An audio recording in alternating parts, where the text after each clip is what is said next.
Ladies and gentlemen, welcome to the R&D podcast, the fourth episode of all time. This episode is brought to you by Dream Floors.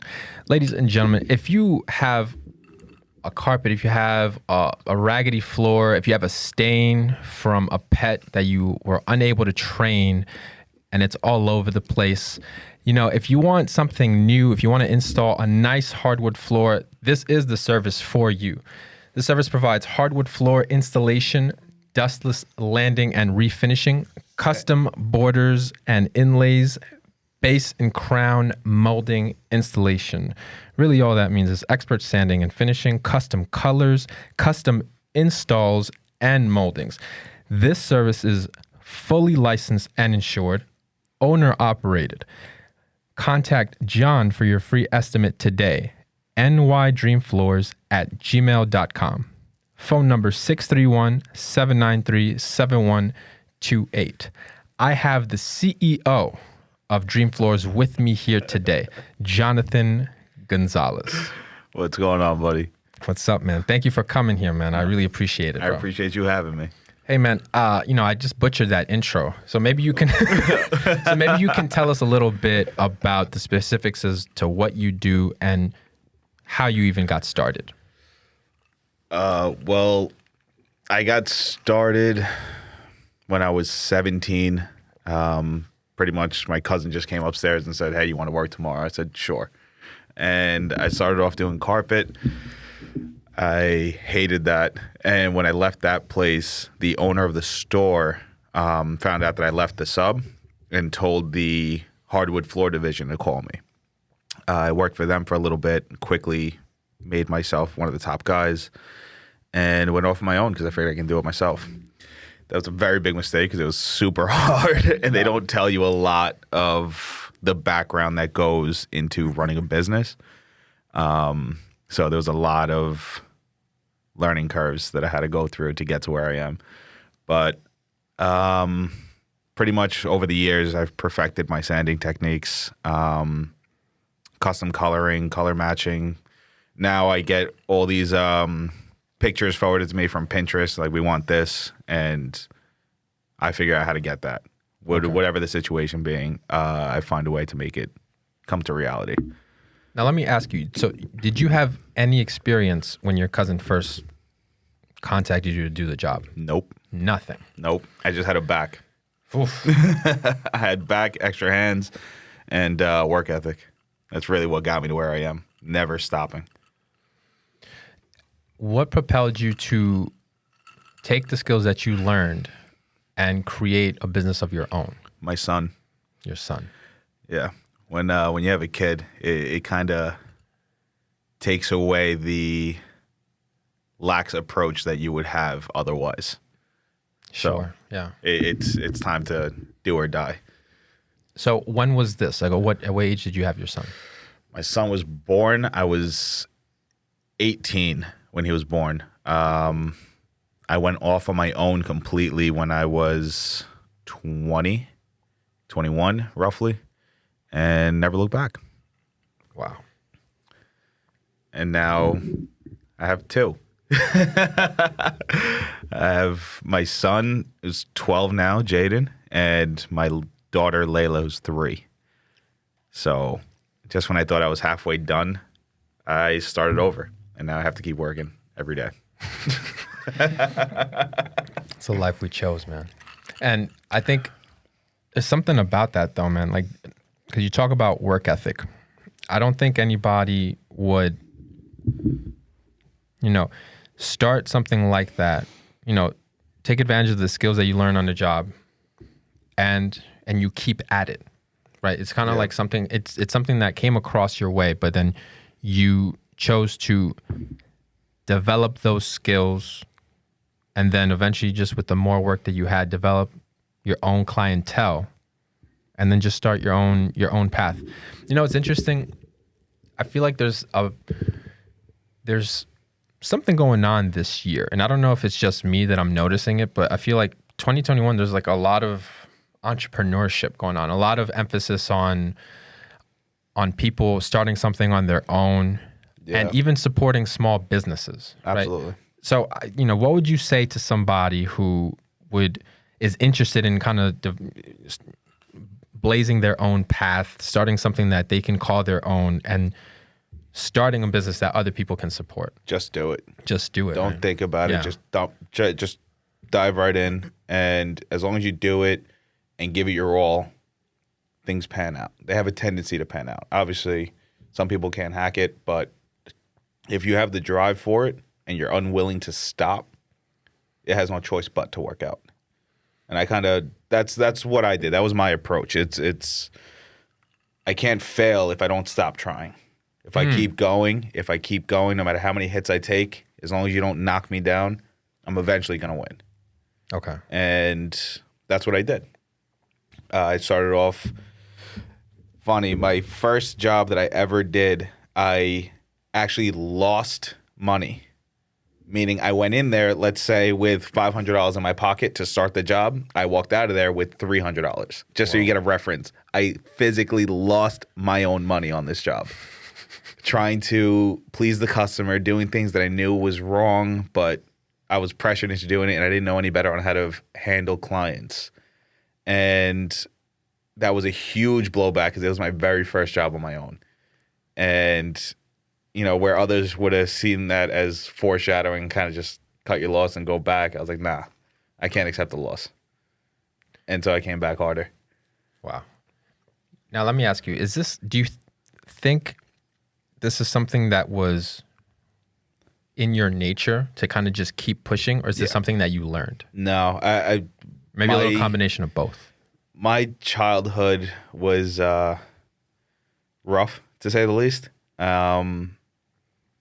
You couldn't be a quitter and survive in my house. You had to push. You had to be willing to go further than anybody else if you wanted to make it out. So it was already embedded in me that quitting is never an option. And, you know, survival of the fittest. And I refuse to lose. How many siblings do you have? I'm the youngest of 7. 3 older brothers and 3 older sisters. No, I never knew that. Yeah. There's a lot of us. I don't know how we all made it out alive.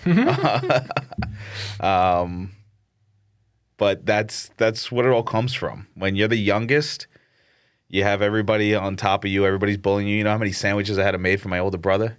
Right. And he's 10 years older than me. He's 17, about to go into the Air Force, and I'm 7. He goes, make me a sandwich. How am I going to fight that? Right, yeah.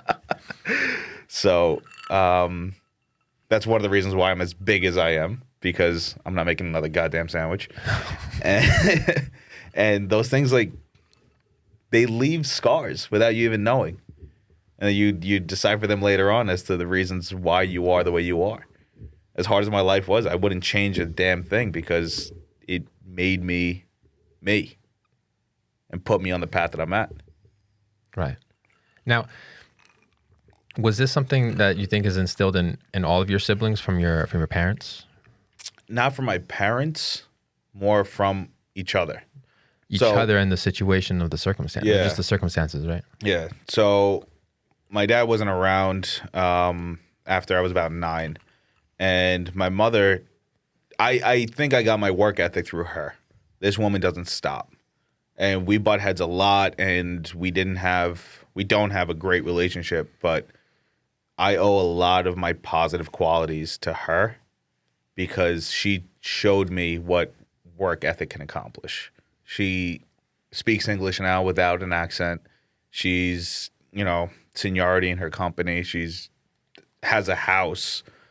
You know, she really did the American dream, coming from nothing, not knowing the language, not knowing anybody, to getting citizenship, owning a home, and, you know, now takes 3 vacations a year.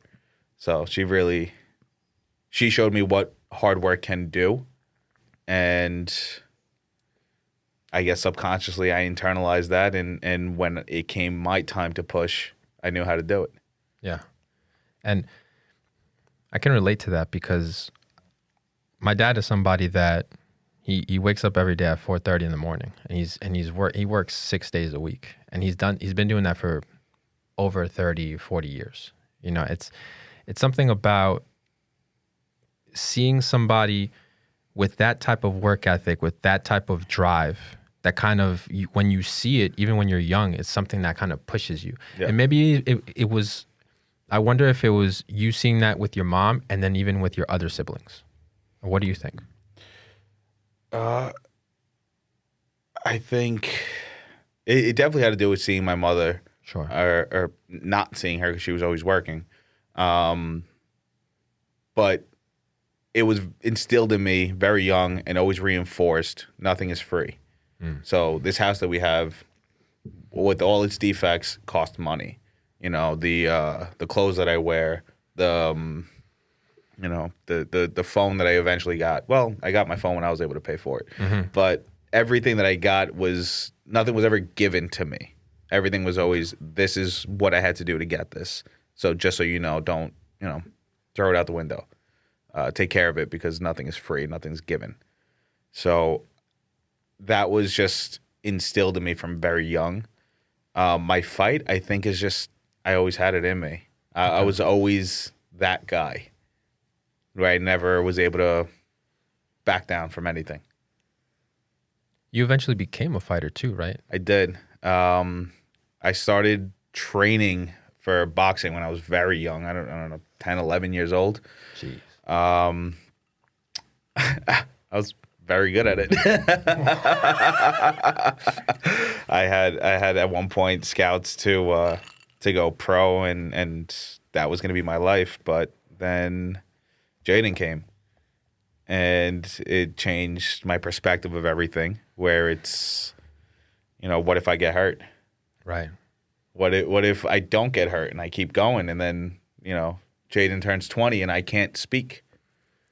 It was the right call to make sure that he has a father, because I know what it does to not have one. And that's huge for me. And that's actually a very big struggle that I have, because when he was young, I was starting off and I was building my clientele, and I was building my company, and I was trying to get to the point where I am today. So I missed a lot. I missed his first day home from the hospital. I missed his first words, his first steps. I was too busy working and too busy trying to build. I don't know if I would call it a mistake, but I would do anything to have that time back. Okay. So as hard as I work and as important as work ethic is, Right. there's a balance that you need to find. Do you feel like it took you a while to find that balance, especially in the beginning? I still don't have that balance. Right, okay. I know it's something I need to do, but I definitely still don't have it. I came here from work. Once we're done here, I'm going back to work. Right. I'm working tomorrow. I just keep working. But as I'm working, at least now I acknowledge, you know what, I should be home. Okay. Versus before, it was just, I got to do what I got to do. That role of the provider. Yeah. It really is a weight. It's huge. Yeah. It's huge. And it's been on my back since I was 18. Yeah, man. And it's something about not having a safety net, right? Yeah. Like not having anything to kind of, well, if this falls through, then at least I have this. Yep. Nope. There's nothing. Some people, like especially somebody like you, never had something like that. Nope.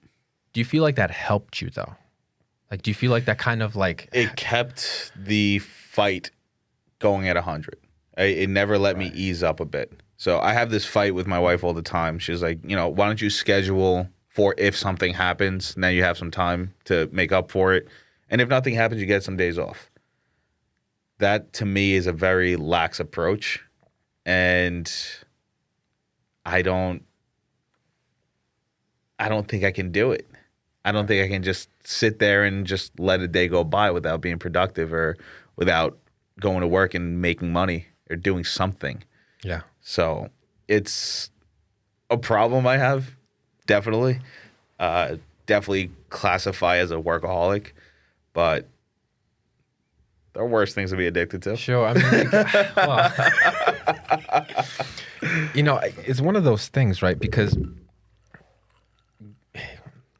given where we're from and even our background, like in New York on Long Island, there is really not that much time to be that idle for the most part. No. And like just speaking from my experience, like and it's something so dumb, right? So when it snowed, I didn't go to work, right? Because it was, the roads and this and that. But not going to work completely just threw my days off completely. Like even my eating schedule was off. Like I was just like, oh, I don't know what to do. And then I'm this like guilt that was like inside of me of like, I should be doing something. I should be working. I should be, you know what I mean? Like I kind of like, you feel that. Do you feel like it's just because of so many years of conditioning of like constantly having to play the role of the provider, to constantly be on the move, working all the time? Like is that something that we could ever kind of, balance or even kind of not get rid of, but quell? I think it's embedded in our culture, in the American culture. Here we live to work, where everywhere else in the world, they work to live. They work to have money to go on vacation, to spend time with their family, to go hiking, to go whatever. But everything is to get to the point where they can spend time away from work. Where here, it's do whatever you can to work. Because here we are measured and judged based off of the things we have. The how big is your house? How nice is your car? How nice are your clothes? So it's embedded in us to have the nicest. And in order to do that, you have to have money. In order to have money, you got to work. So it's embedded in us at a very young age that do whatever you have to do so that people can see you in a certain way. Yeah. The perception, right? Yeah. So it's, if you work on it, you can get better. I've gotten better as in the sense of, like I said, at least I'm aware that I need to go home, or I'm aware that I should be taking off. So it weighs heavily on me. So sometimes I will call my customer and say, you know what, I'm not going to go this weekend. I'm going to spend it with my kids. When it snowed, like what you were saying, I got a 2-day delay because I couldn't get into the house because there's a foot of snow outside. Now, where other people say, oh, great, you had 2 days off to relax and spend time with your kids, I have 2 days that I need to find somewhere to get back on schedule. Right. So it's a double-edged sword. There's no winning. It's a matter of trying to find the best balance and just try to survive as long as you can. Is there anything that you do or any activities that you like that help you balance that out a little bit? I like playing sports. Okay. Usually I play flag football. That's every Sunday. I'm not playing the winter. It's too cold. But I play spring or fall, summer. We go play soccer. Yeah. And then I have my RC cars, my little remote control cars. That's my biggest guilty pleasure. That's going to lead to my divorce. It's insanely fun, but it gets very expensive. Okay. But I find most of the things that relieve that tension is the things are childish. The things that they play, they're fun. Okay. Do you feel like, we were talking a little bit earlier how we were kind of feeling like a little bit like angry this week, like a little like there's been a buildup of tension. Yeah. For different reasons, whether it's work, personal, things that are going on in the world, what have you. What do you do to release a little bit of that? I say I'm going to use the word aggression just because, and that's an accurate word. Because I know you, and I know how I am. Like, there's moments where I have to do something like go to the park where there's snow and do some pull-ups because I'm angry. Because I have to get all of this negativity that's within me that's been brewing, and I have to just somehow channel it into something positive. Working out is always the one of the best outlets. For me, it's whatever I can do that'll shut my brain off. Sure. So whether it be working out, whether it be riding my bike, going for a walk, hiking, turning on the TV, anything where it shuts my mind off, and then it just dissipates and goes away and builds up until the next episode. I just picture you shadow boxing in some corner of the house, just kind of like just saying these awful things, and Stephanie in the background like, what are you doing? I have my heavy bag downstairs. If I need it, I go down, and I shake the whole house with it. But yeah, I have my outlets at home too, and it's something I've had to struggle with my entire life with anger issues. Me too. And I'm somebody who's very self-aware. It doesn't mean I have the answers, but I know my issues and I know where the issues come from. I just don't know what to do about it. Sure. So I'm a rather large person. So when I get mad, anything I say is taken as aggressive, and being how I'm so big, it's overly aggressive. Yeah. So when I'm at home and the kids are acting out and I want to, hey, stop. Mm-hmm. But they don't hear, hey, stop. They hear, hey, stop. And it's like, I don't know how else to say it, but, it's something I've always had to deal with. I still don't know the next move. So it goes off of the importance of mental health. Sure. And how it's just not addressed at all in this country. It's not important enough. That's something that, oh no, you can figure that out on your own time. Yeah. Where I wholeheartedly think everybody in this world, I don't care what your life is or how it was, everybody can benefit from some kind of therapy. I agree. What is it, going back to the topic of just releasing that tension, like, do you feel like, and this is kind of like a little bit out of nowhere, but do you feel like this is one of the reasons why men in particular are interested, or even they're fascinated by seeing two men like in combat? What do you think? I think that is very different. Okay. I think that's very, very different. So the anger that most men in particular, since we're talking about that, have, everybody has a different way of releasing it. It could be as simple as just, pumping your fist and flexing all your muscles as hard as you can for 30 seconds. And then it just kind of, okay, I have nothing left. When it comes into combat, I think that's a much deeper issue of an answer.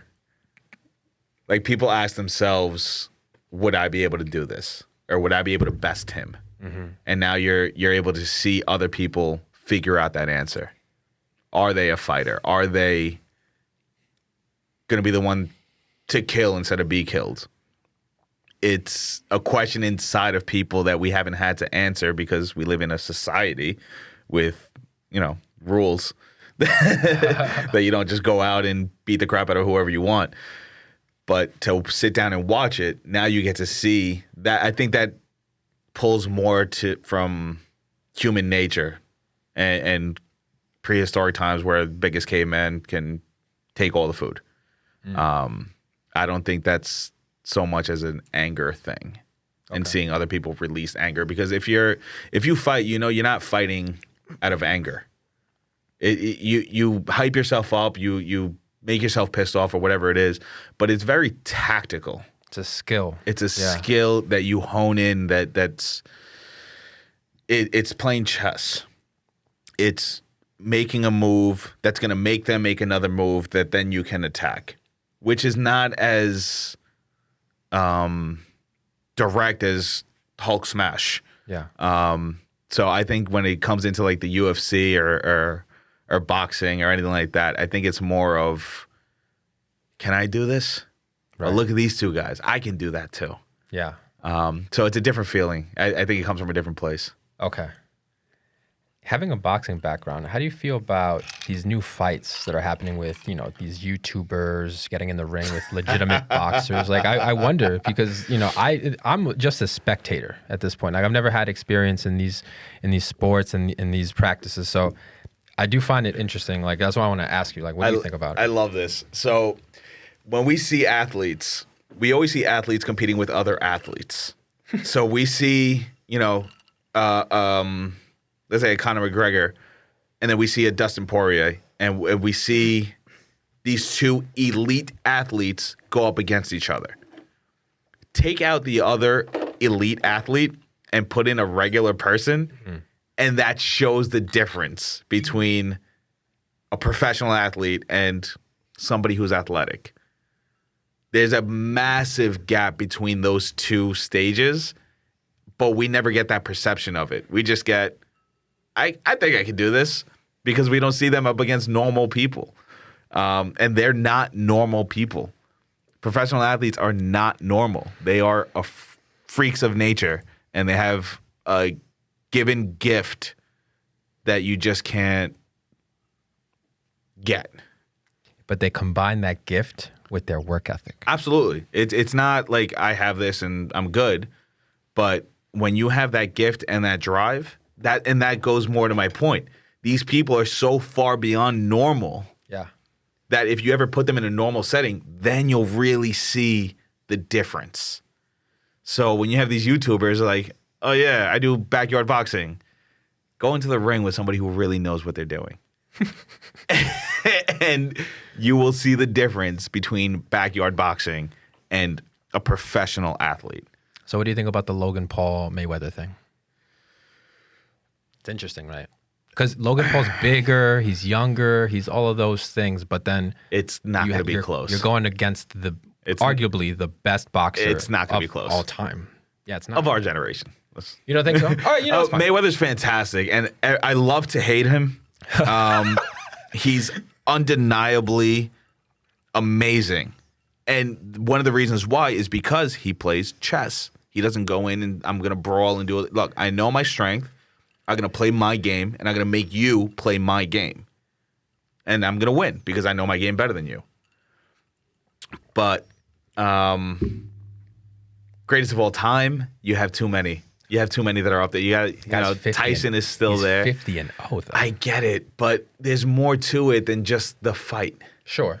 Okay. And taken out of the fight, this dude is amazing. He made his own production label. He said, I'm not going to deal with the politics. I'm going to be the politics.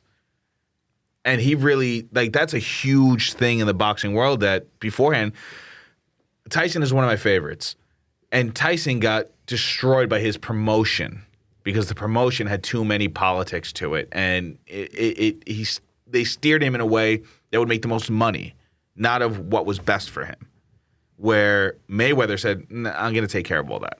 I'm going to do what's best for me and what's going to make me the most money. And the money that's being made is going to go to me. Not somebody who just said, hey, you should do this, and now give me half. Got to respect it, yeah, for sure. So he is, I'm not knocking him. He is one of the greatest. He goes up there with Tyson, with, Sugar Ray Leonard, with Muhammad Ali. I just don't know if he is the best. That's fair. That's fair to say. Yeah. So now going along that topic, what do you think about, have you heard about this, the Jake Paul versus Ben Askren? I have not. You haven't? No. I think they're starting to advertise it now. We'll pull it up here.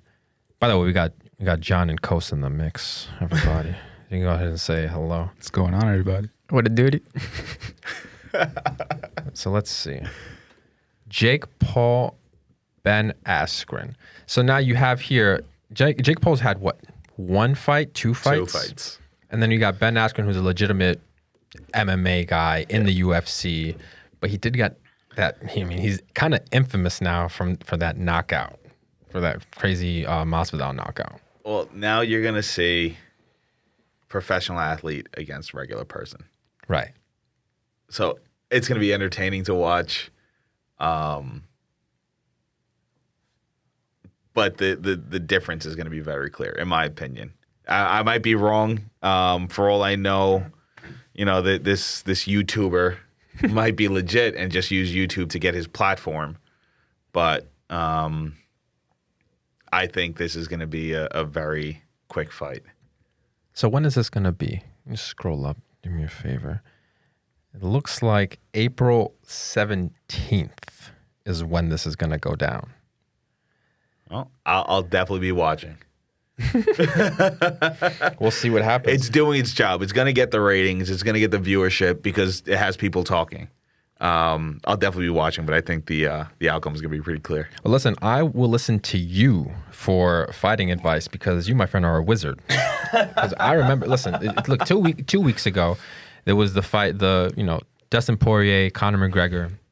I was one of the many that thought that, McGregor had it in the bag already, even before they fought. Because I'm seeing videos and pictures of them, in training. I'm seeing, I'm seeing just all these, like, this guy's meditating on a yacht. This guy's fucking just like, he's nice at the press conferences. And, I do wonder if that had an effect on it. Like, I wonder if he was like nasty, like in the press conferences, like in the weigh-ins.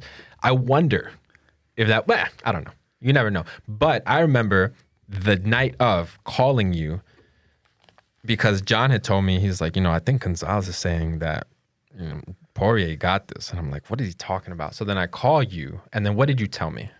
The situation changed from the last time they fought. Poirier is now fighting from the bottom. He had nothing to lose. And there's nothing more dangerous than somebody who has nothing to lose. So why hold anything back? Whereas Conor is arguably the face of UFC.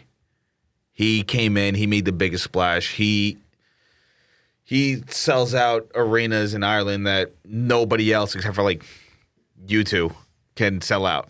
He's massive. And he's like that across the globe. So he has a lot to lose. His name is gigantic. Having that mentality of nothing to lose changes your reactions, changes your vision, what you can see, what you can't see, because you don't have that caution. Because it's like, fuck it.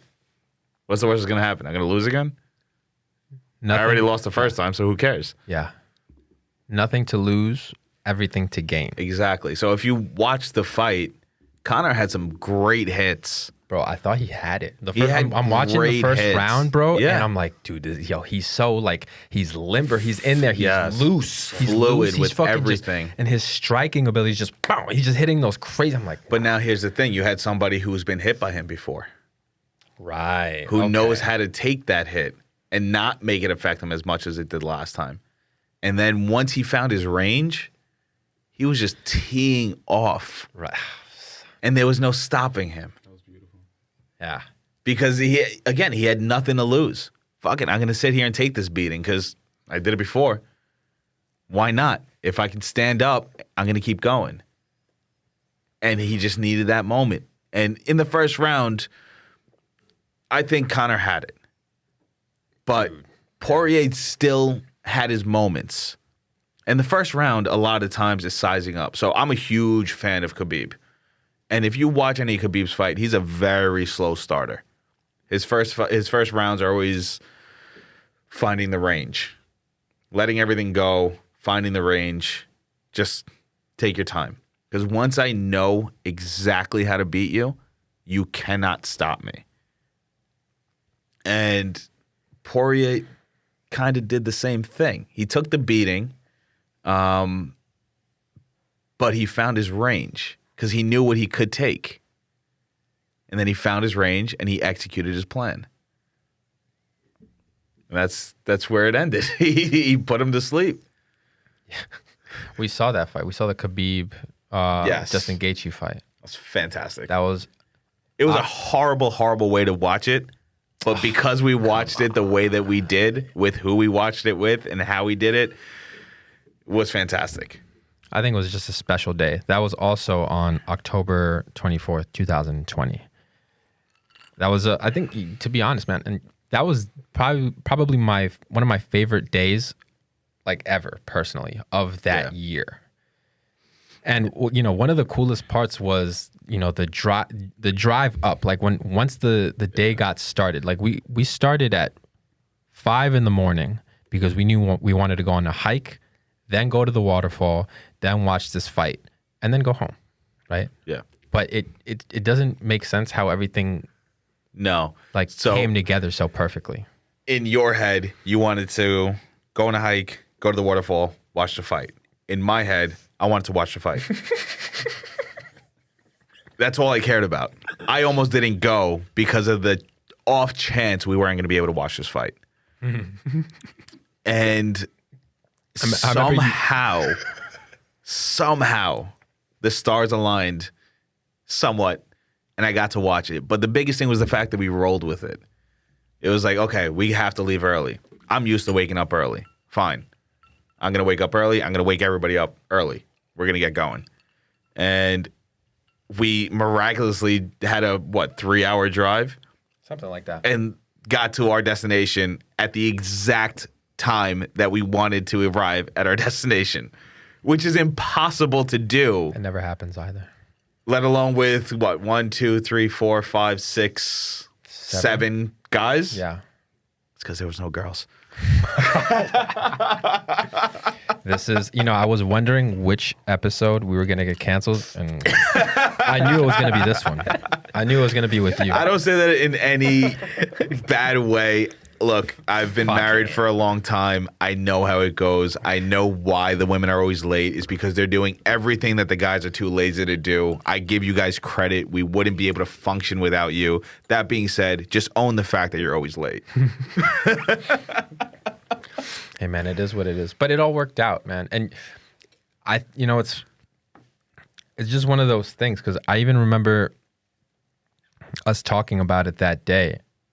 And I remember you stressed at the waterfall trying to find a stream. Because I couldn't get Wi-Fi. So I was trying to watch these fights on my phone, which ultimately, this amazing fight that I needed to see, we went to a bar to watch, and the bar wasn't showing it. Oh, because they don't know what they're in a different I don't care. How are you a business? Bro, and not showing this fight? Listen, we obviously didn't belong in that town. Because that town didn't belong in this world. No. We're in this bar restaurant, and we're like way too loud. Like we're really, really loud, and everybody's like, "What's going on? Like, what are those people doing?" And then even the way we were ordering things, like, let's get this, and we're like ordering really fast, and it's like, "Can I just have this, and that?" And she's like, "Okay." And she was really nice. She was, and it was just her, operating the restaurant. But we just got food because we had to. They wouldn't serve drinks unless you're buying food. I think that's the norm everywhere now. Yeah. They you have to do that. Yeah. So I was like, all right, we have to order something. Fuck it. Order a bunch of appetizers and then order what we want, the drinks. And then I wound up watching this fight on my phone. I just set it up on the table. I propped it up with a glass, and we watched it on the phone. I still acted as if everybody in that bar was there to see the fight. With every hit, I jumped up. With every takedown, I jumped up. I didn't care. I'm there to watch the fight. Fuck it. So I watched it. Take it however you can. Can't be picky. Can't be picky. No, you cannot. Hey, switching gears a little bit. I know we wanted to talk about, and this topic has been covered ad nauseum, I think, at this point. But we wanted to kind of cover everything that was happening with, the GameStop situation, and you know what it is. So like one of the things with that is it's something that I think unites everybody on both sides, on the left and on the right. So I love that you brought this up because it all comes down to perspective on this. Okay. At the time that this was really blowing up, was doing a job for a client of mine that happened to be a financial advisor. So at the end of the day, we're wrapping everything up. It's super late. We're just sitting there bullshitting. He's also a jiu-jitsu guy, so we were talking about that. And then before we were leaving, I was like, I need to ask you, where does this go? Like, what is the ramifications of what's going on with GameStop? And how is this going to affect, let's say, my life? And he looks at his watch, and he looks at me. He's like, you want a drink? I can't say no. So we go to the kitchen, you sit down, and this guy pours the heaviest pour of bourbon I've seen in my life. Jeez. And of course I kill it. It's rude to tell a client no. And then he does it again and again and again. Oh, dear. And then I find out bourbon doesn't like me very much. What happened? We were having the conversation. He was explaining you explaining how it works first off with the borrowing of the shares and then the short squeeze and how you can lose. There's no cap to how much you can lose. Yeah. And how this is affecting everything and how it's affecting other stocks because now they have to sell other stocks to be able to buy back these stocks. Yeah. So they don't lose as much as they would if they just kind of let it ride. Which in turn raises the price of the stocks because they're now also buying it, which puts the stocks in higher demand. So it's like a cycle. It's an unstoppable cycle of it driving forward until it stops because GameStop, regardless of the stocks, is still a dying business. Yeah, I mean, no matter how much the stock goes for, they still just sell video games where everybody's buying it online. Yeah. So the company whose stock went astronomically high, I think it was averaging somewhere around like $10 to $20 a share to 437. Something like that, yeah. And nothing about their business model changed. No. It was just like, we're worth this now. Yeah. And then I was super drunk. And I don't remember much more. I was talking with his daughters because I am petrified of my daughter getting older. I don't know how I'm going to deal with that. And then next thing I know, his wife's coming out. I was like, all right, I think it's time we call it a night. I think it was like 1:00 in the morning. I look at John. I was like, you're driving, right? He's like, yeah. He was there too. Yeah. Oh boy. Threw up like a motherfucker. I haven't thrown up in a very long time. I think only twice in my life, if I remember correctly. Once trying to drink my mother-in-law under the table, and turns out she's a tank. Nelly? Yeah, What the fuck? bro. It's not fair. When I was there and I was trying to drink with her, because I was there one day and I was drinking and I felt nice, and she was drinking too, and she was like, "I'm fine." And I was like, "I'm gonna get you drunk one day." And then the next time I go over, I bring a bottle of aguardiente, and they're always stocked with liquor. So I'm drinking beer. I'm drinking whatever Hector, my father-in-law, gives me, which was, I think, gin. And then she would randomly come out with shots of aguardiente. So I'm mixing not the best stuff in the world. And she's fine. And I can't let this 5'0" lady drink me under the table. So like, fuck this. I'm going to keep going and keep going and keep going. And we killed the bottle out at the end. I kept drinking the other stuff that was around me. I didn't say bye. I just got up and walked to the car. Jesus Christ. That's it. I was like, I'm done. And I just walked to the car. I sat in the passenger seat and just waited until somebody else got there to go home. I threw up like 5 times on the way home. The next day, I was the equivalent of death. Oh my God. And the whole time, the next day, I was just wondering, how is she? How is she? How is she? Yeah. If she's fine, if she's like up and like cleaning the house, I'm gonna like kill myself. I just don't see. I can't understand how this tiny little lady just demolished me.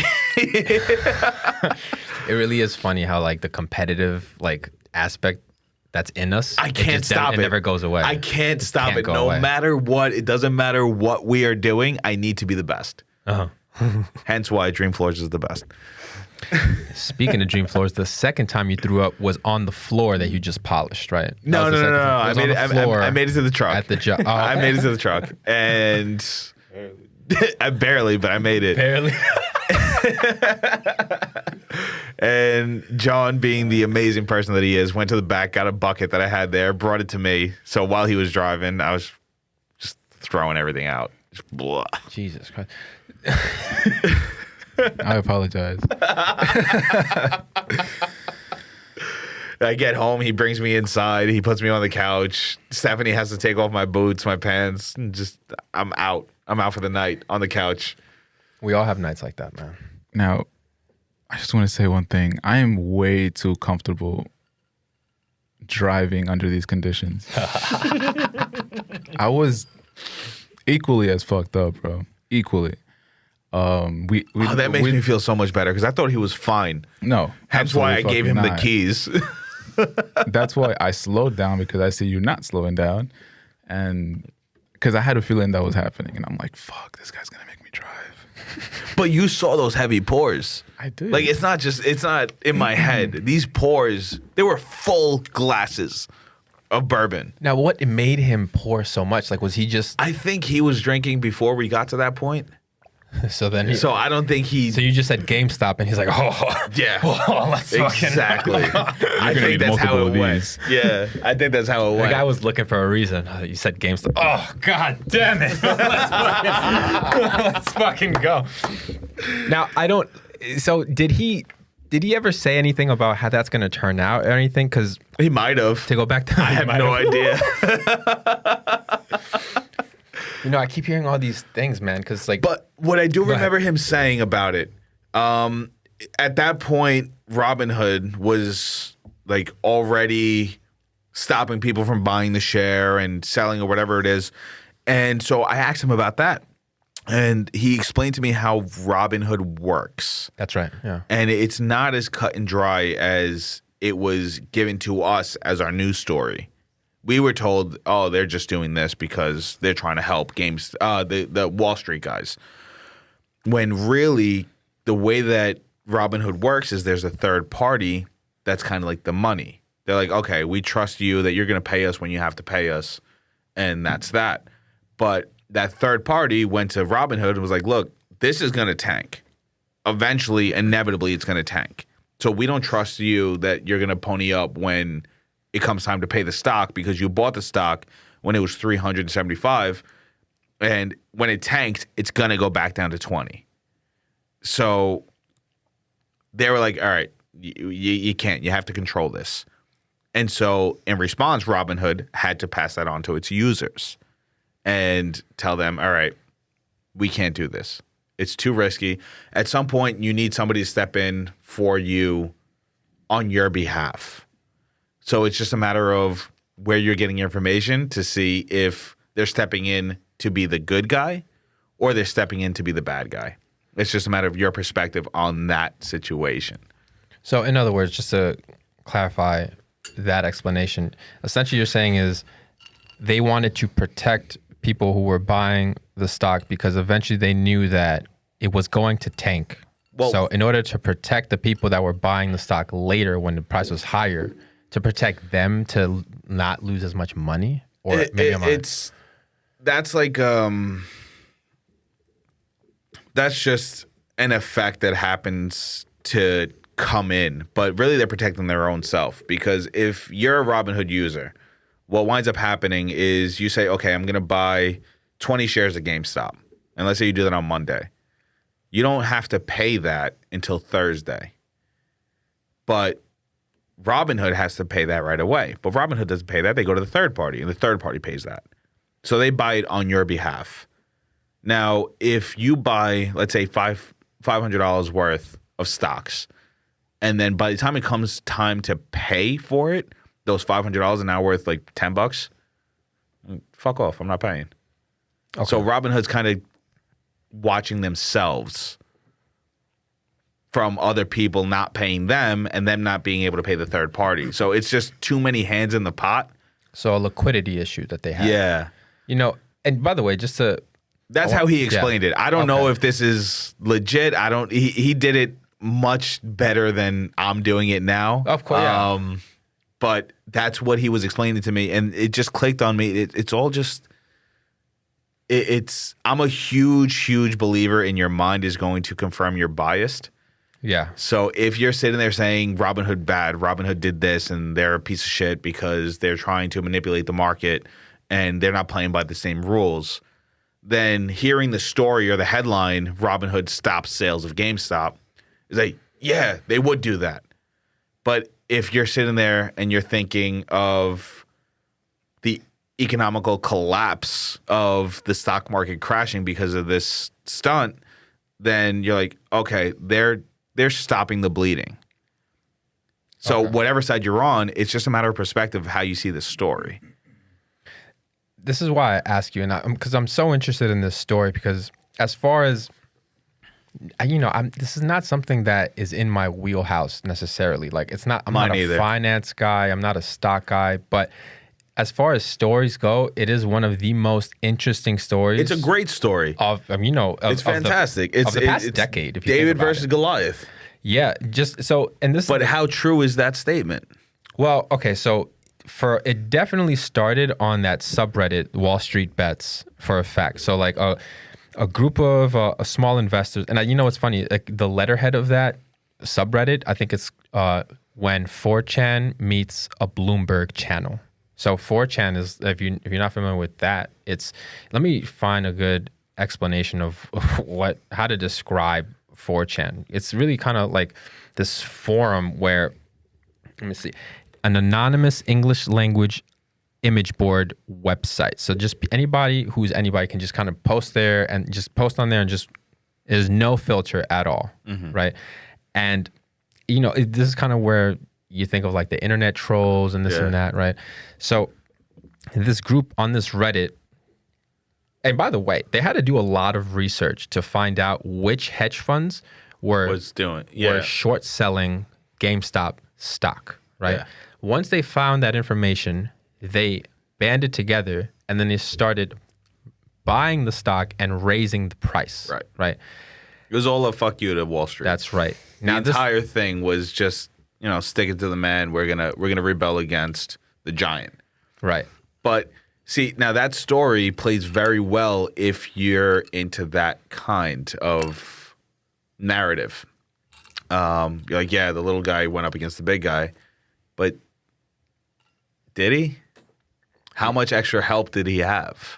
I think and that's what I want to clarify. They were the ones that started it. Yeah. But they definitely had help. Have you ever seen the movie The Big Short? I can't recall it. Big Short is an amazing movie. I definitely watched it, but I don't know what substances I may have been on, where I don't recall it.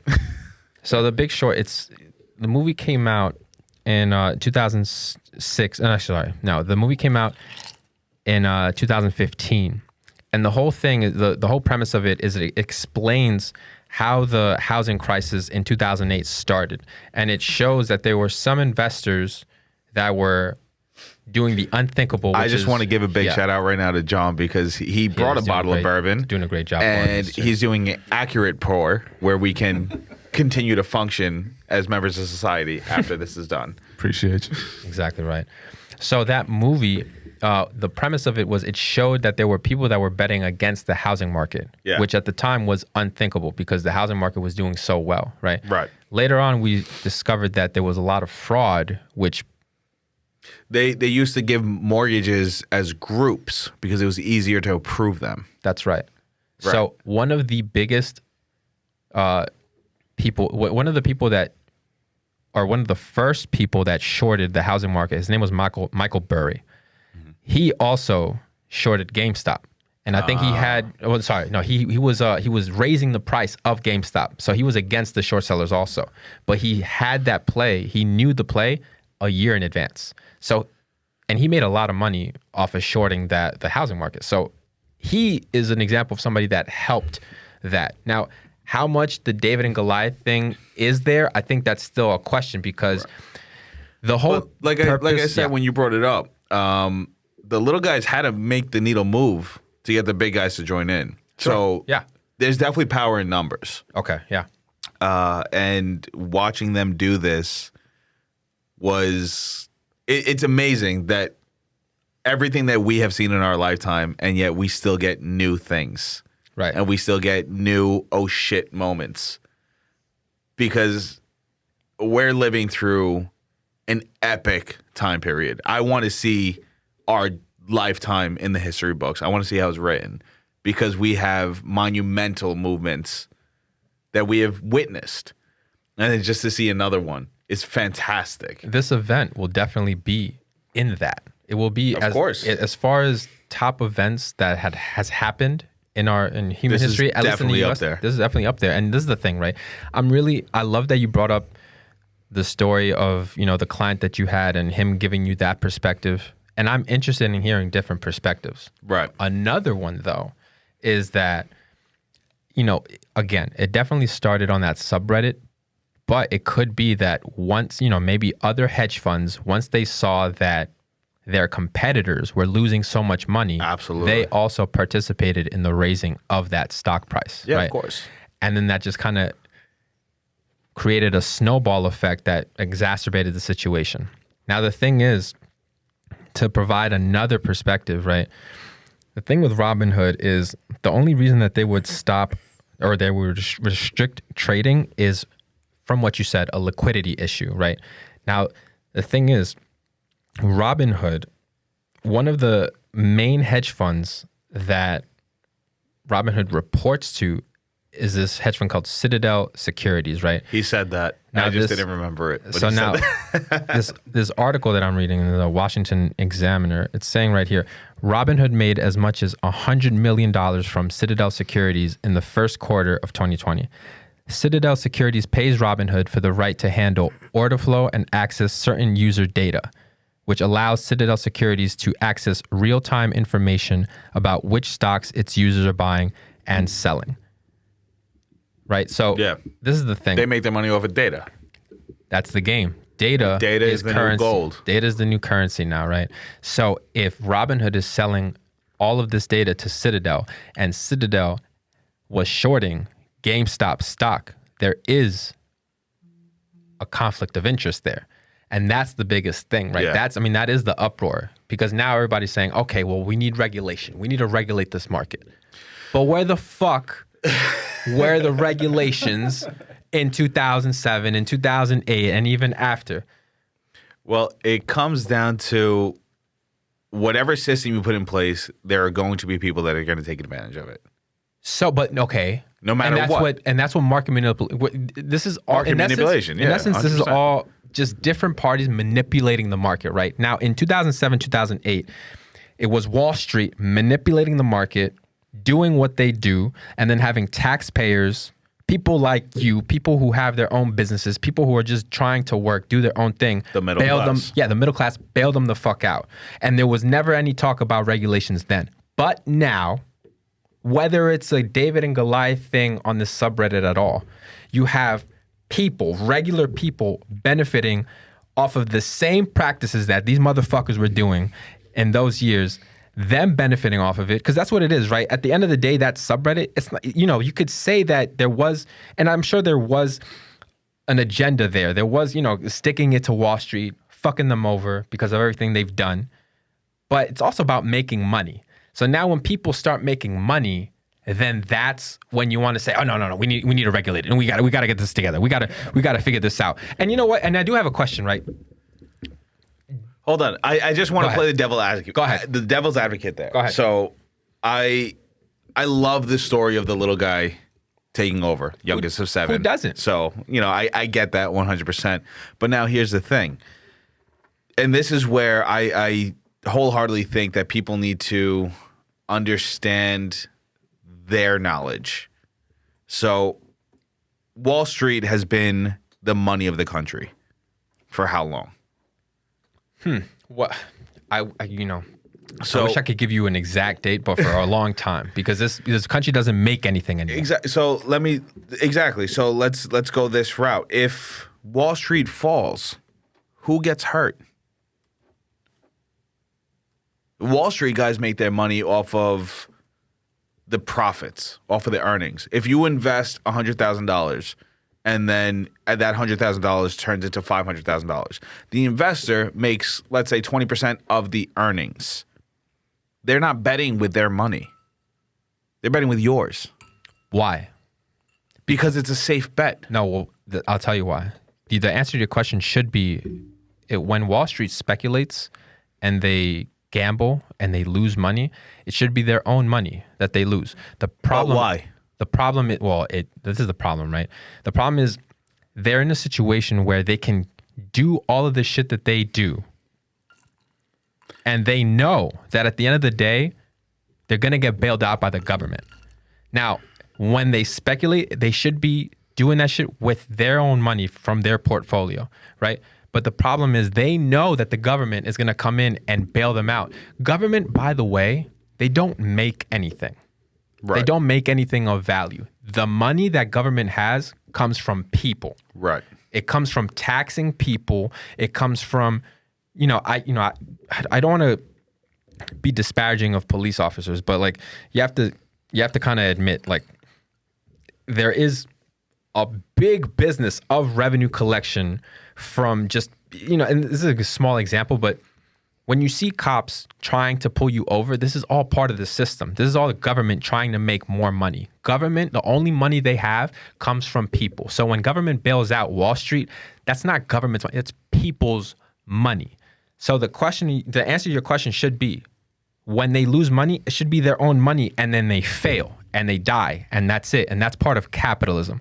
Crony capitalism, which is different than capitalism, comes when you can gamble as much as you want. It's like when if you want to go to a casino and you want to gamble as much money and lose as much money as you want, at the end of the night, you're going to get your money back. Right. And that's what these fucks do all the time. Nobody is getting what they want. You have, regardless of what side you're on, left or right, the left tend to want more government intervention to help the little guy. Stopping big business, becoming a monopoly and all this stuff to make it a fair game. And then the right wants the government not to do anything and to let, survival of the fittest kind of play out. What we have now is neither one of them is actually getting what they want if they go back to their core value. So you have government stepping in, but they're not stepping in for the little guy. They're stepping in for the big guy. Because they're in bed with the big guy. Of course. Because they make money with the big guy. Absolutely. And that's one of the things. And that's why you got to get rid of career politicians. Do you do that by limiting the length of their terms? The amount of their terms, 100%. You have, why is it that the president can only go for 8 years max and never go again? But you have people who have been in Congress 50 plus years. I think these fucks everybody should be in there just for like 4 years, 2 years, 4 years. That's what I'm saying. And it should be like a public duty. It shouldn't be something like a reward. It should be, this is what you have to do to make our country better. My father. And now you do it in the best interest of the people, not the best interest of yourself, because now you don't have that platform where what you say holds bigger value of anybody else. Right. If you limit the terms, then there's no point in greasing you. There's no point in priming you because you're going to be gone. And then I got to do it again. Yeah, but and again and again and again until I die. And now it changes things. Versus if you're going to be in government for 30 years, I grease you 3 times. And every time you try to go away, I grease you again. And now you're right back in my pocket. You have career politicians. You got Chuck Schumer. You got Nancy Pelosi. You got the big names of people that and I want to say, at some point had to walk away, and they haven't. Hold on. I want to say that I wholeheartedly believe nobody is out there for us. I don't care if you're on the right or the left. Facts. Nobody gives a shit about you. Nobody gives a shit. Everybody's only looking out for themselves and their pockets. So how many times have we seen it where the Democrats are saying one thing and then in 4 years where their president is in office, they're saying the other? Yeah. Because now it benefits them. And then you have the same vice versa. You have Republicans saying one thing, and then when they're in the situation to take advantage of that, whatever they're talking about, they take the chance. They take the shot because they're going to do whatever benefits them. Nobody cares about the little guy. Nobody cares about the average American except for our communities, which is why pulling back to what you were saying about this year and a lot of people going into their own thing and supporting local businesses, we realize now more than ever with everything that's going on, nobody has our backs more than us, more than each other, more than our neighbors. And that's the truth. Bipartisan, it doesn't matter. Nobody gives a shit about you. I couldn't agree more. I really couldn't agree more. I've been yelling for years. It's all fake. And it just, if you put more of an emphasis into establishing a community and acting locally, thinking globally, you know what I mean? And just when you put energy into people that matter, into things that matter, I think it's going to go a much longer way than giving all this attention to things that don't affect you as much. You know what I mean? And when we are talking about it, but like at the end of the day, like people in the federal government, they have never given a fuck about you. They work. By the way, they work for us. Like we're their boss. Yeah, of course. And we don't. I mean, some people don't have enough information to. And they are the worst employees there are. And they're the fucking worst. They don't care. They don't care. So that's why acting in community, really respecting people, really, you know, I'm talking about snow, bro. When it snows in New York, this isn't just my experience. People are really friendly, man. Like, Yeah, people, of course. You know how many times I sat there and watched my neighbor bring his lawnmower 5-6 houses down, shoveling everybody else out because he has a snowblower and everybody else just has shovels. Yeah. Exactly what happened to me. And it again, it all goes down to perspective. If you want to sit there and say that the world is falling apart and our country's on the brink of a civil war, you can. And there are stories that will confirm that bias. But if you want to sit there and say humanity still has a chance and people by nature are good, there are stories that will support that too. I think we know that too. I can't. We know it, but we get pulled. We get pulled in a sense of ignore your intuition, feed the machine. Okay. And if the machine is running off of, hate, that's what they're going to sell. That's right. It all comes down to money. Everything about this world is money. Whatever's going to make the most money is going to be what's going to be put in your face. And peace, love, and prosperity doesn't sell as much as fuck this guy. Yeah, and there's books about this. If you read Hate Inc. by Matt Taibbi, it goes into the specifics as to what's going on with that, especially when the media is involved, right? The best way that I've heard that put is I heard Duncan Trussell on a podcast, and he said, it's like when somebody tells you, hey, are you sad or are you unhappy? And you're not. But they keep telling you, no, you're unhappy. Like, and they put it in your head, and then you start thinking, you know what? Maybe I'm unhappy. Maybe I'm sad. Maybe I'm angry. And they keep fucking putting this shit in our head every fucking day. And you think and then I have to go in, and by the way, I know this, but then I try to explain this to my parents, and it's hard. It's hard because I have to explain it from the beginning. I have to give a whole history lesson just for them to understand what I'm saying. And I can't reach them. You know how frustrating that is? That I can't even like talk to my own parents and have them listen to me, and like, because I'm trying to help them. I actually care about them. These motherfuckers never gave a fuck about me, about you, about my parents. They don't care. They only care about what you said. Money. At the end of the day, it's a business. It's money. And I think that's why holding on to relationships, having a community around you is so important. And I think you can't listen to all this fodder that you hear all the time in the ethos. And I think, I gotta say, man, I'm really glad you're even here, bro, for us to be even talking, because, we had our own relationship. That's right. Journey. Yeah. Let's say. And I'm sure, everybody does. There's always friendships that you kind of you have, and then at one point, you guys go your separate ways. But when they're really meaningful, somehow you find a way to work your way back. There's friendship, and then there's family. That's what it comes down to. With family, everybody has their own story, everybody does their own thing, but at the end of the day, they're family. And no matter how long it's been, no matter how many arguments you had, when it comes down to it, you're always there for your family. It was only until the last time you came over my parents' house that I realized how much you are a part of my story, of John's story, of our story. Because, I'm honored. Because it's so, you forget, and then I hear my mom. You have no idea your part on mine. Both of you, all of you guys. Like I said, my family was fucked. You guys gave me a family. You guys showed me what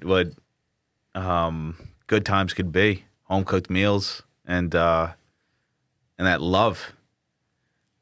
So it all goes down to perspective. I'm fascinated by the premise of perspective. where, now you see the part that I play in your life, but you have never seen the part that you play in mine. And it all comes down to just the angle that you see in the story. Right. Yeah. And, and just to give the listeners a little bit of a background of like what we're even talking about, I probably should have done this on the first episode, just like break down like who everybody is, like who, like how we even met. But like the first person I met was John, and I met him playing soccer. The closest friends that I have to this day is because of soccer, right? I met John. John is Harry's cousin. John is also Kosa's cousin. And then down the street, I met John playing soccer, and then the same day, the same night that we were playing, our moms met each other, and then they were also talking. And then eventually I moved into John's house. And then Gonzalez, he lived down the block. And that was the group. In the beginning, that was the group, and that's how the friendship formed. And I was in what, 5th grade when that happened? So it's been a while. It's been a long time. So I forced my way in. But, we were young, and then eventually, I think, we eventually parted ways once I went away to school. Yeah. And then I was on a new mission, on a new adventure, different place, different people, different everything. Even though we had I don't know if it was, maybe we could call it a miscommunication between us two. Kind of like what drove the wedge between us even more. But if I'm honest, I really just do think that we were on different paths. We were on different sides of the mountain. Yeah, you were going to school and I was being a dad. That's right. Very, very different walks of life. Different walks of life. And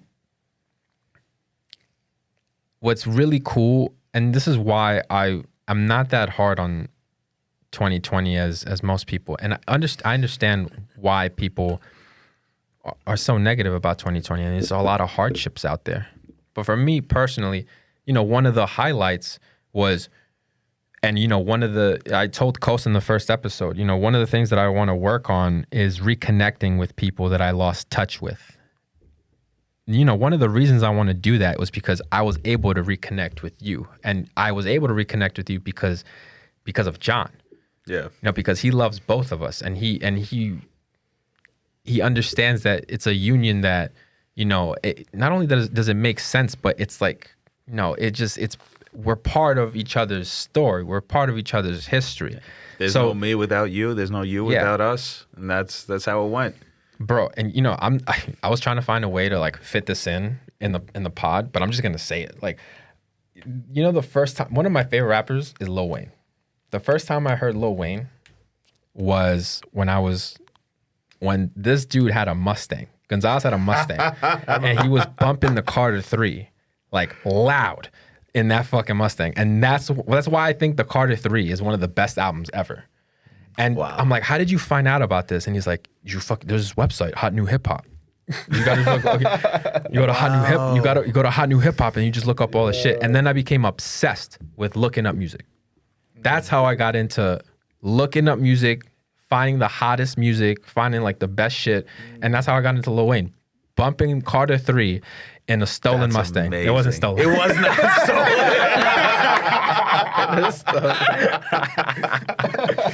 But wow, that's amazing. I never knew that.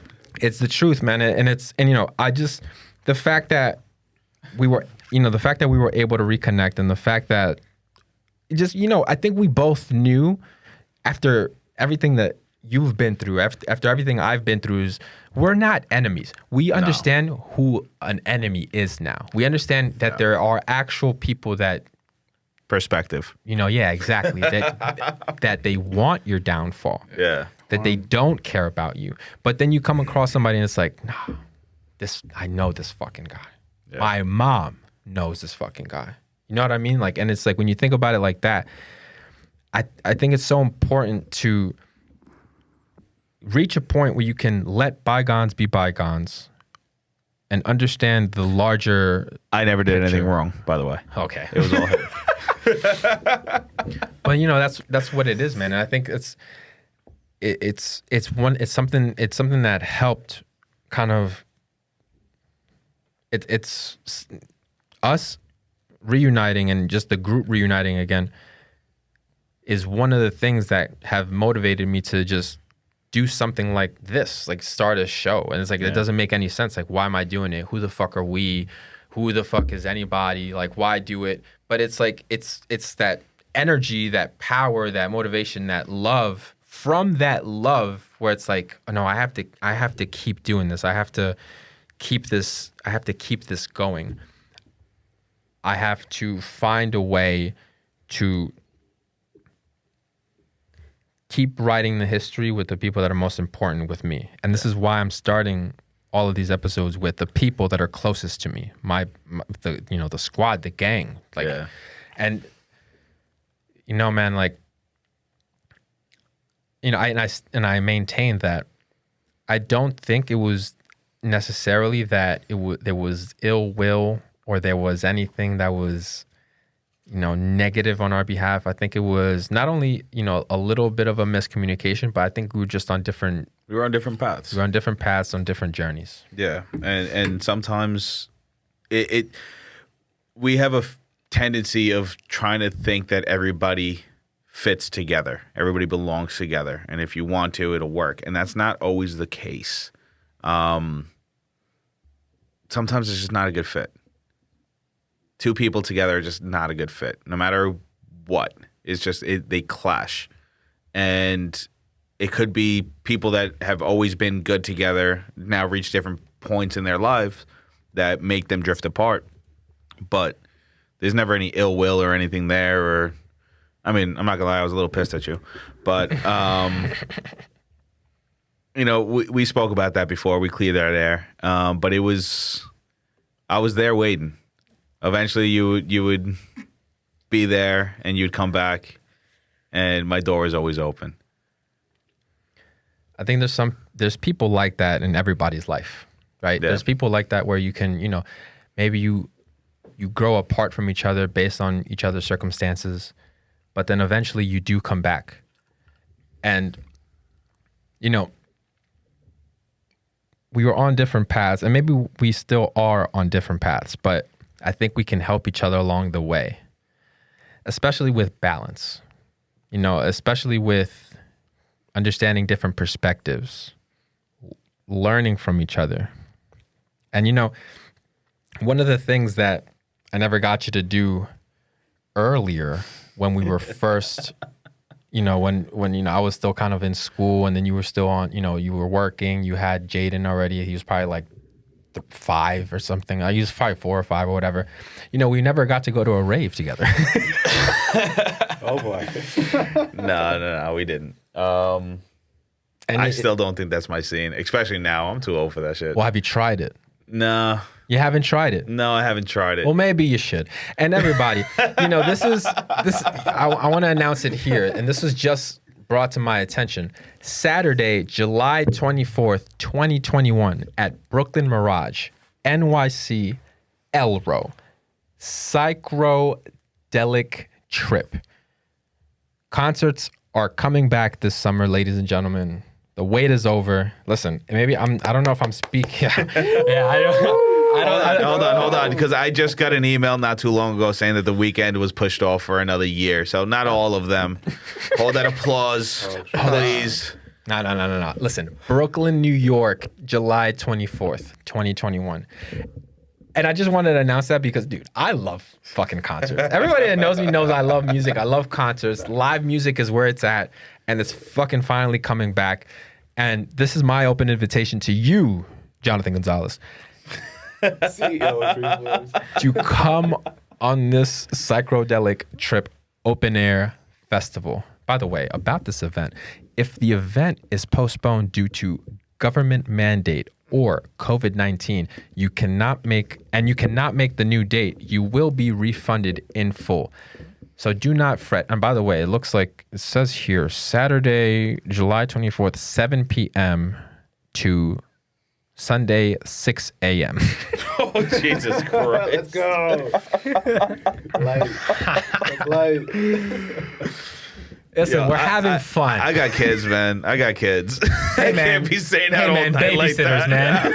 Just pull up for a few hours, bro. You good. I'm hyped, man. No, listen. Fuck bro. them kids. Just kidding. Just kidding. Just kidding. Listen, we're having fun. Just kidding. Nah, man. Listen, bro. In all seriousness, you know, I can't tell you, you know, how much I appreciate not only you being here, but the fact that we are a part of each other's story now. Well, we always were, but now we can write these stories for the future now, and we can add even more stories. Keep building. You know, I think October 24th, 2020 was a good example of that. And I think we just have to keep going. And I think everybody, you know, I encourage everybody to do the same, you know, like just find those connections, revitalize them. And, you know, and why not, man? Because a lot of times what stops us is fear, pride, anger, you know, all of these different things combined. But what life is about connection, is about seeking those relationships that really mean something to you and reinforcing them and keeping them alive. And then you never know what doors that's going to open, what you're going to come across, what you're going to learn. Yeah. Right? And I don't think there's anything more positive than that. Yeah, absolutely. Keeping the connections alive and, like you said, the doors open, that leaves room for growth and adventure versus shutting it off, closing that door. That's just a dead end. That's wasted time and effort. And that's allowing something to control you. Just let it go and open that door and see what's on the other side. And why keep the doors shut, man? Like, you know, a lot of times, especially in our world, it's like pride. Yeah. Pride is 100%. probably like one of the biggest words, right? It's like something that kind of like stops us from progressing, stops us from learning, growing, all of that. And that, you know, I'm fascinated by learning different things, understanding new perspectives. That's one of the things that I want to really, you know, I really want to drive that through with each episode of this podcast. But they're all going to be different, you know, and there's going to be some throwaway episodes too, where I'm just going to be really I'm just going to be really fucked up and just talk shit, man. Why not? Fuck it. You know what I mean? And you know, once again, man, I can't thank you enough for coming. I can't thank you enough for giving us a little bit of your story. You know, once again, for anybody that's interested or anybody that knows anybody that's interested in Dream Floors services, you know, you can contact Jonathan Gonzalez here. Can I give I already gave your number. I'll give your number again. 631-793-7128. You can call or text. And use the promo code RNDPod. Or you could just say Randy sent you. Listen, I want to thank my brothers, man. I want to thank John. I want to thank Gonzalez. I want to thank Kos. I don't do anything without you guys, man. And I love you guys. And I think we need a little bit. Listen, man. In the words of John Lennon, man, it's fucking. What does this man say? God damn it. About love. What does he say? All you need is love. You couldn't think of that. I just wanted everybody to sit here and wait until that came to him. Because that's not something that you should need to Google. Listen, all you need is love, ladies and gentlemen. And apparently Google. Yeah. to remind you. all you need is love and Google. By the way, if you don't want to use Google, you can always use DuckDuckGo. They don't steal your data as much as Google does. A little bit more private. And it doesn't, you know, if you don't want to share your location all the time with anything, DuckDuckGo is a great service, and I'm plugging other shit. I'm just plugging things just randomly. But listen, guys, I appreciate everybody for listening. I appreciate everybody for sending the constructive criticism, the positive feedback. It's those texts that keep me going. It's those texts that keep the world going. It's all about love, positivity. Anything you guys want to add before we get out of here? It's been an absolute pleasure being here with you guys today. And it brings me back to the positive times of my childhood again and being around my brothers, my family. And no matter how my day is going, seeing you guys always makes me feel better. So I appreciate you guys having me here. I love that, man. Thank you. Thank you. Everybody, don't forget to like, share, subscribe, and review. And we'll see you next time. Thanks a lot, guys. Peace. Peace.